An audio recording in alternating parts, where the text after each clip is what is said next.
Hello friends, cooking રેસિપીસમાં તમારું સ્વાગત છે। આજે આપણે બનાવીશું બાજરાના રોટલા। તો બાજરાના રોટલા કેવી રીતે બનાવવા તે આપણે શીખીશું। તો અહીંયા તમને બાજરાના રોટલા બનાવવા એકદમ ઇઝીલી છે અને થોડાક અઘરા પણ છે। તો આપણે એકદમ સરસ બને એવા આપણે બાજરાના રોટલા બનાવીશું।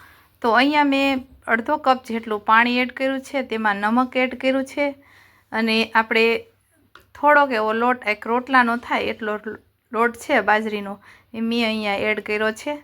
હવે આપણે લોટને જેમ પાણીની જરૂર પડશે એમ આપણે થોડું થોડું પાણી એડ કરતા જશું, એકસાથે પાણી એડ કરવાનું નથી। હવે આપણે એમ થાય કે લોટ આપણો બરાબર છે ત્યારે આપણે આ રીતે લોટ છે તેને બાંધવાનો છે, આ રીતે મસળવાનો છે।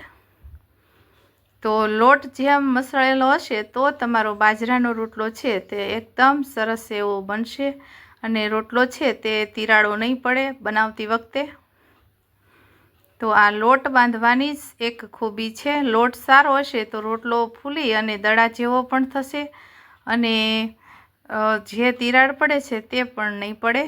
અને જે આ રીતનો લોટ હોવો જોઈએ, એકદમ કડકે નહીં ને એકદમ સ્મૂથ નહીં, એવો આપણે લોટ બાજરીનો આપણે બનાવી લીધો છે।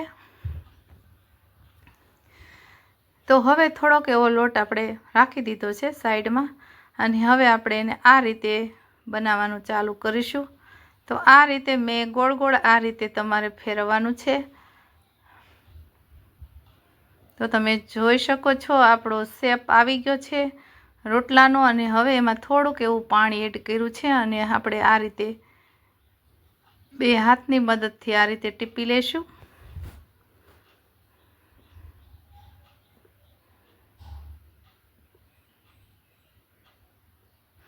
તો તમે જોઈ શકો છો થોડું થોડું આપણે પાણી છે તેને આ રીતે બોટરની બાજુએ આપણે કરીશું અને હાથ ઉપર આ રીતે રોટલો રાખી અને એની ઢાંકણી વાળીશું।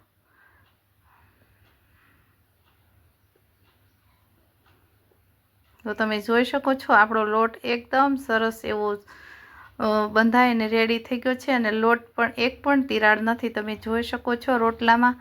તો આ રીતે આપણે હાથની મદદથી આપણે રોટલો બનાવીશું।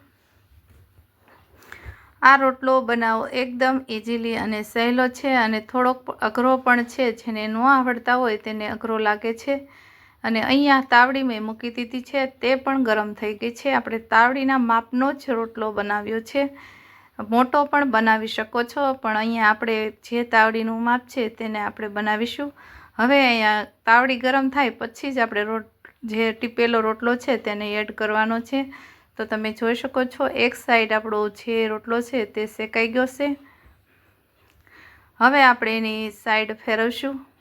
તો જે આ સાઈડ આપણે છે એમાં આપણે એક ટ્રીક અપનાવીશું, એટલે રોટલો છે તે ફૂલી અને આપણો દડા જેવો થશે। અહીંયા પાણી મેં લીધું છે આંગળીની મદદથી અને તેની ઉપર આપણે પાણી મેં લગાડ્યું છે, તમે જોઈ શકો છો રોટલો આપણો ફૂલી ગયો છે। તો જો આ ટ્રીક તમે કરશો એટલે તમારો રોટલો છે તે ફૂલી અને દડા જેવો થશે। આ રીતે આપણે બધા રોટલા છે તેને બનાવી લેશું, તે પછી આપણે બીજો રોટલો પણ એવી રીતે બનાવીશું। તો બધા રોટલા એકદમ સરસ એવા બને।